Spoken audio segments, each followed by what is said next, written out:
everybody, KC0VI Tom here. This video is going to be different. It is out of the normal rotations. Normally we release videos Friday morning about 6 o'clock, but what we're going to be talking about is something where you got to get out there right now. Also, the numbering scheme is going to be different from the video that's normally going to be released on Friday morning, but don't worry about that. You guys don't pay attention to that. It's mainly for me for housekeeping. Back in May in Dayton at Hamvention, ComJot announced a new radio, CJ1, and I gotta get something out of my head here.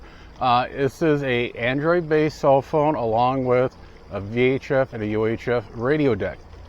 Getting to see a lot of those on the market. I have our Finder B1, nice little radio. We'll talk about what I like and don't like about this compared to what the CJ1 is. And I watched every video I could find coming out of Dayton, every article I could find coming out of Dayton.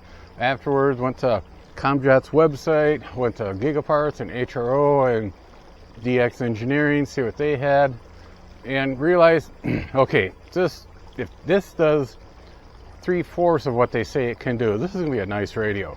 So I went to Gigaparts. I've always had good luck with the Gigaparts, so I went to them, did my order, opened up my wallet.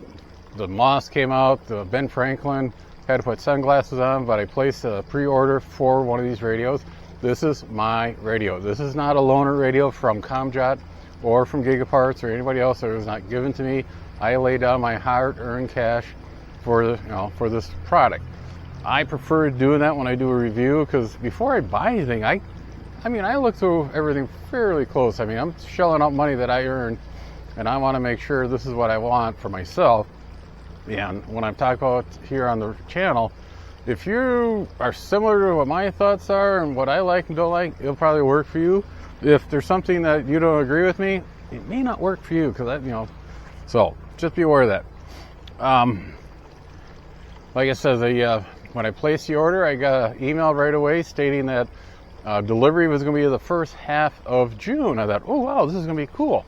Waited and sent an email in to Gigaparts checking on the status of my order, getting ahead of myself here, and got my email back within a day. And that's one thing nice about Gigaparts, when you check on the status of order, you get it back within that day, if not a couple hours for sure before the business day. And there's production with deliveries and delays in the radio manufacturing, so instead of June it's going to be July. So I set up a calendar event on my calendar on my desk for every 4 weeks. It put out this reminder to email Gigaparts. So, June came and gone, July came, sent it in, got the same response back. August came, sent it in, got back. Now we're in September. So earlier this week I got the reminder, so I sent it in expecting to get the normal bounce back. But I was at work there checking email and at break time, and sure enough, it says, hey, we received some of the products. We're going through, and hopefully the first week of October we'll be able to ship the product out so the people have already purchased it. I thought, cool, it looks better. When I was eating my lunch a couple hours later, I was checking email, and I had an email from UPS account. I'm not really expecting anything, and it's just stated that my package from Gigaparts out of Huntsville, Alabama is on its way. I was kind of like, cool, this is going to be great. So the next 2 days I was sitting there like a little kid on the day before Christmas waiting and waiting. Just now the UPS man just dropped off the box, or it's not a box, it's the package. And I'm in the living room peeking through the window at him. Come on, no, okay, yeah, come on. So we got here. We'll do a quick opening of this, run through what's in the box. I was a little disappointed what is not in the box. Then give me a couple weeks and I will do a little better review on the operations of the radio than 2 or 4 months, probably more like 4 or 5 months down the road, maybe even 6 months, depending on where that's going to put us. Do a more in-depth on what this radio is like. And all that's going to change depending on how easy this thing is to run, program, stuff like that. Due to the fact, while I was waiting for it to show up, I was looking around for an operator manual, something I could read up at when I'm in, so when I have it, I know what to do. None available. So I thought, oh, that's odd. Like it says, I do have a B1, and one thing about this radio, if I would have known this before I bought it, I would have not bought this radio. Here in Mitchell County, Iowa, fire, police, sheriff, ambulance, EMS, all still run on the VHF analog channels, and along with the VHF amateur radio repeater. And what I wanted to do was put all those channels in one memory folder on the B1 and have it scan it. So if the weather's look like it's getting bad, I can start listening to see what the guys are doing out there. And or if I'm out there on a storm watch, I get to hear what the other people are seeing. You cannot do that with the B1. And that, to me, that's very important. I've never had a radio that had more than 3 channels that you could not scan. So that was a shock to me. It's unheard of. And it's not their fault, our finder. I didn't ask that question. I just assumed. And you know about assume. But one thing I like about the B1, I can have the cell phone running, I can have the RF deck running, I can have an app running. I use one of those online police scanners, and I can have this at work, and I get 5 hours off the battery. So at lunchtime, I swap batteries out, and so I can run the rest of the day. One weird thing is this thing gets warm to the touch. I mean, pick it up, you can tell it's warm, and it's done it since day one. I've had this for probably about a year now, more than a year, and it's just a nice little rig. If it wasn't for the scan problem, I probably wouldn't even bother looking around for something else. So, and then this is actually running on T-Mobile. My regular cell phone is running on Verizon. I do that. We did this a long time ago when TLJ and I were first starting camping. We buy our cell phone airtime is through Ting. Ting is one of those groups, company that buys airtime in bulk from the major carriers. And here in North Iowa, you either have Ting or Verizon. So one of our phones is on Ting, the other one is on Verizon, or excuse me, on T-Mobile. And that way, around town, we both had service, but a lot of times we'd be out camping, and one of us would not have service because, the Verizon or T-Mobile wasn't very good in that area. And what we do, we just set up the phone that had the service, turn on the hotspot so you can at least, check email, and she could check her in her buildings, bring up the camera, stuff like that. So, and that's what I'm planning on doing. I'll take the SIM card out of the RF finder, the B1, and put it in the CJ1, and off we'll go. So, here we go. I was expecting a box, not paper bag. Look at it. Don't cut the microphone, Crowley.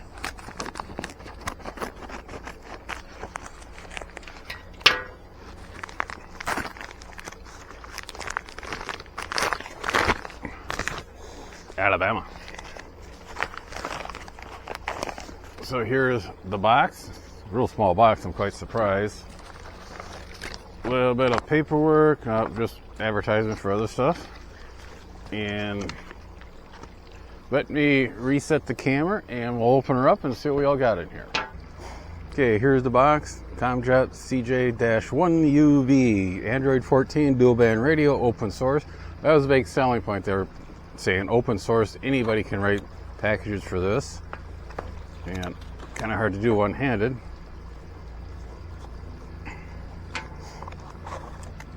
And looks like we got rubber duck antenna, belt clip, charging cable, AC adapter for the charging cable. It looks like a little bitty user guide. And there she is.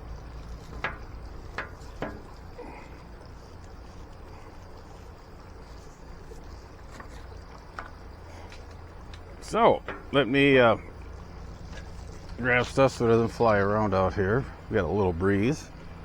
We'll get the antenna on and we'll see if we can fire it up and see what's going on. Okay, got the antenna on. Hopefully that kind of straightens up later on. And there's a power button on the side. On the side here we got, assume that's power, push to talk.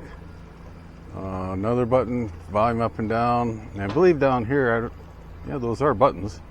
But on this side we got power button on this side actually. USB-C charger, place put a handheld microphone, and another button down there. We'll have to see what those are. Let's go ahead and fire her up.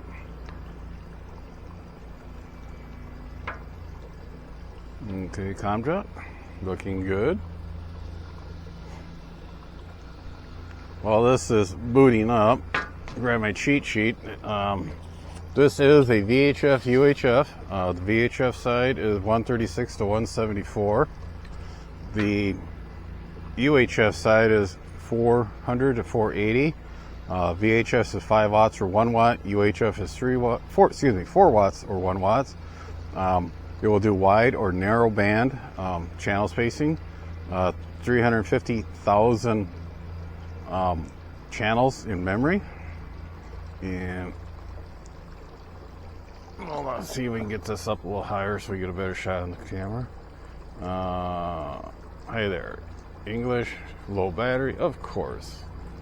So it does not look like we'll be able to show much of the operation. We'll have to get it charged up. But like I said, what I really wanted to do is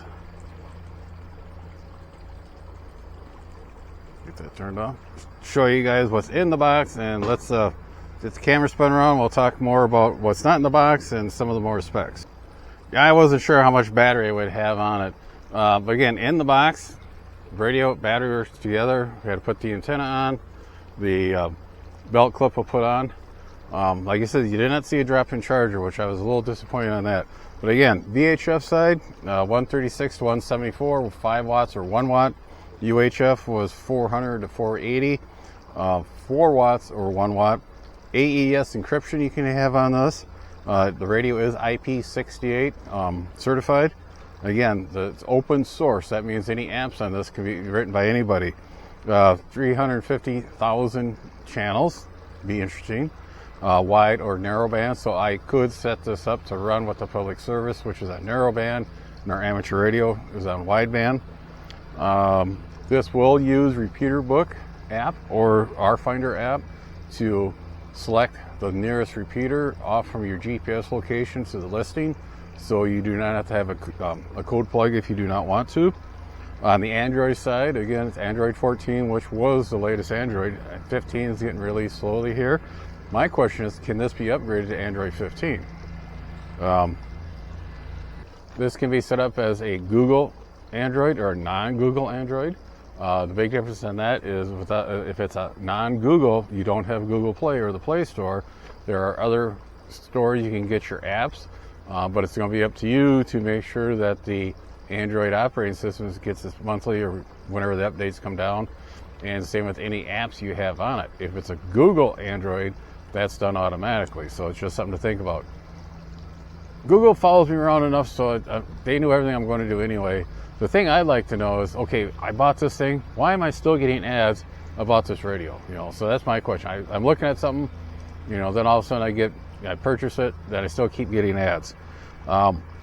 Accessories, there are some accessories on their website, ComJot Facebook page. They show a speaker mic, but you can't find it anywhere because it's not it's not here yet.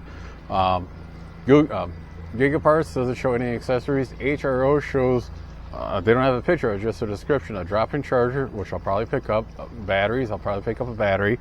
That hand speaker mic, I'm gonna look at that a little closely, and some type of ear mic speaker, and we'll see how that is. HRO is saying they're not available yet, but will be soon.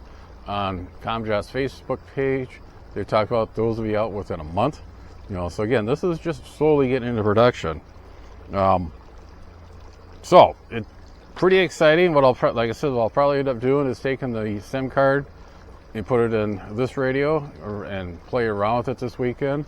And hopefully in a couple weeks, I'll have a little more detail on the operations, what I think of this radio. Off the bat, hopefully it's going to be good. I forked out quite a bit of money for it, and everything I've read about it, and so far other people that they have had it for a day or two, a lot of the stuff they're talking about is true. So, for some reason, I got this old C.W. McCall song burning in my back of my head. CJ5 four-wheel drive, smoky on my tail. Anyway, going to keep this quick and short. We'll see you guys in a couple of weeks with more information on the CJ1. Any comments, put them down below. Any questions, give me something to answer in the next video on this radio. Like I said, I am really excited about this. We'll get this battery charged up, and I'll be playing around with it most of the night. I wonder if I could call in sick tomorrow. 7-3. Be sure to tell your friends, neighbors, other hams. Subscribe, hit that bell to get notification when new videos come out. Add comments below. 7-3, everybody.